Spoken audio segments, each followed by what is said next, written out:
What's up mga tol? Update tayo sa payag ng trainer ni Tank Davis. Sinabi na ang katotohanan tungkol kay Davis versus Terence Bud Crawford.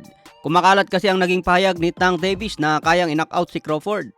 Tatapusin daw ni Davis itong si Crawford sa loob lamang ng 6 na rounds. Pero base sa paliwanag ni Calvin Ford na trainer ni Davis, hindi daw tunay ang pahayag na yon ni Davis dahil mahilig daw mag-joke itong si Davis sa kanyang mga interview. Ginagawan daw agad ng issue kahit joke lang ang sinabi. Binunyag na rin ni Calvin Ford kung sino ang pinaka-next target ni Tank Davis. Inaantay na lang daw nila ang kontrata na ipapadala at mapirmahan na. Malaki daw ang posibilidad ang rematch kontra Pitbull Isaac Cruz. Kung mangyari daw ito at manalo si Tank Davis, sinabi na rin ang next target. Hintayin daw nila kung sino ang mananalo kay Stevenson versus Lomachenko. Posible daw ito mangyari sa susunod na taon. Kaya markado na ni Davis itong si Stevenson at Loma. Sa wakas mga tol, mangyayari na ang laban na gusto ng maraming kabebe. Sa iba pang balita, Sean Gibbons inaayos pa ang laban kontra Naoya Inoue. Hindi pa daw finalize ang laban tulad sa napabalitang December 12. Ito ang pinakaabangan ngayon ng maraming Pinoy fans. Kaso nga lang mga tol, majority sa mga fans mas pabor kay Monster Inoue.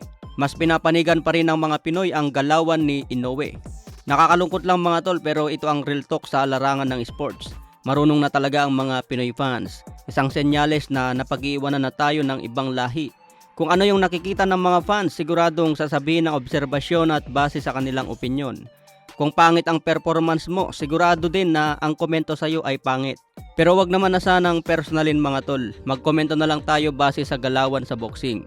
Pwedeng sabing mabagal, walang lakas, walang footwork, malambot, kulang sa hangin, di yan mananalo.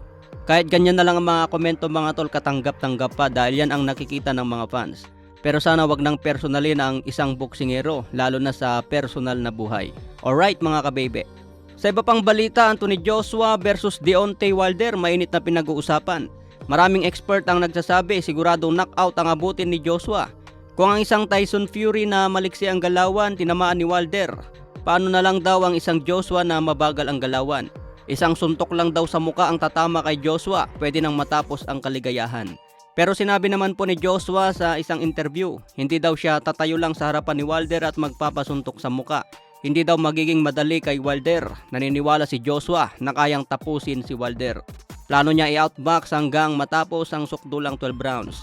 Nakakatakot kasi ang isang banat ni Wilder. Siguradong 10 star ang makita kapag tumama. May kartada si Wilder na 43 wins, 42 knockout, may 2 talo. Meron siyang 91.3 knockout percentage. Pinakamataas na porsyento sa lahat ng heavyweight. Pero pagdating po sa world title fight, mas mataas pa rin ang KO percentage ni Rocky Marciano. May kartada na 49 wins, 43 KOs, walang talo.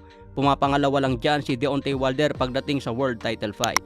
Ito ang sumunod kay Floyd Mayweather sa kanyang kartada na 50-0. So hanggang dito na lang muna tayo sa ngayon mga tol. Maraming salamat po.